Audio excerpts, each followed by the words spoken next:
ప్రజా సంఘాలతో ప్రతిపక్షాలతో అందరినీ కూడా న్యాయవాదులను చన్నగా ఎక్కేస్తున్నావు. న్యాయవాదులు అంటే సోషల్ ఇంజనీర్లు, అవసరమైతే న్యాయవాదులు అన్నిట్లో ముందుండి కూడా ప్రజాస్వామ్యాన్ని మార్చే శక్తి కూడా న్యాయవాదులకు ఉంది.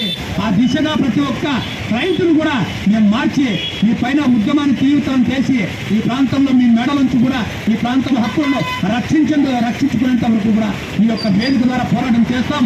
తక్షణమే మీరు దిగి రావాలని కూడా నేను మీ వేదిక ద్వారా ఈ కేంద్ర రాష్ట్ర ప్రభుత్వాన్ని నిలదీస్తున్నాం. బీజేపీ కూడా అంటుంది హైకోర్టు బెంచ్ ఇస్తామని. 2014 నుంచి వాళ్ళు మేనిఫెస్టోలో చెప్తారు, కానీ వాళ్ళకి చూస్తే సన్నాయి నొక్కుంటా మరి ప్రభుత్వాలకు రాష్ట్ర ప్రభుత్వానికి మద్దతు ఇస్తున్నారు. మరి మీరు మేనిఫెస్టోలు ఎందుకు పెట్టారు బీజేపీ వాళ్ళు? మేము ఈ ప్రాంతంలో హైకోర్టుకి మేము అనుకూలం అని చెప్పినారే. 2019లో చెప్పినారు, 14లో చెప్పినారు, 24లో కూడా చెప్తారు. మళ్ళీ ఇంతవరకు హైకోర్టు రాదు, హైకోర్టు బెంచ్ రాదు. ఈ ప్రాంతంలోకి వచ్చినటువంటి లోకాయుక్త హ్యూమన్ రైట్స్ కమిషన్ అన్ని కూడా ఈరోజు ఎలక్ట్రికల్ సిటీ స్టేట్ కమిటీలు అన్ని కూడా ఇవి కూడా అమరావతికి మార్చే ప్రయత్నం చేస్తున్నారు. ఇది చాలా దుర్మార్గమైన చర్య. ప్రజలంతా కూడా దీన్ని హర్షించరు. తక్షణమే మీ యొక్క విధానాన్ని మార్చుకొని ప్రజల సంక్షేమం కోసం, అన్ని ప్రాంతాల అభివృద్ధి కోసం కృషి చేయాలి. లేదంటే కూడా ఈ ప్రాంతం మళ్ళా 2 ముక్కలు అయ్యే పరిస్థితి ఏర్పాటుకు మీరు కారకులు కావద్దు.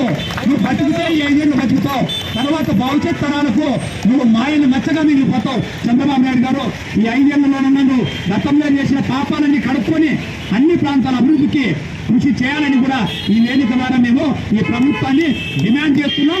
నిన్న పక్షంలో మీ మెడలుంచైనా కూడా వాటిని సాధించుకునేందుకు ప్రజలను ముందుండి న్యాయవాదులంతా కృషి చేస్తామని కూడా ఈ అనంతపురం న్యాయవాదుల తరఫున మేము ఈ వేదిక ద్వారా ఈ ప్రభుత్వాన్ని డిమాండ్ చేస్తున్నాం, హెచ్చరిస్తున్నాం.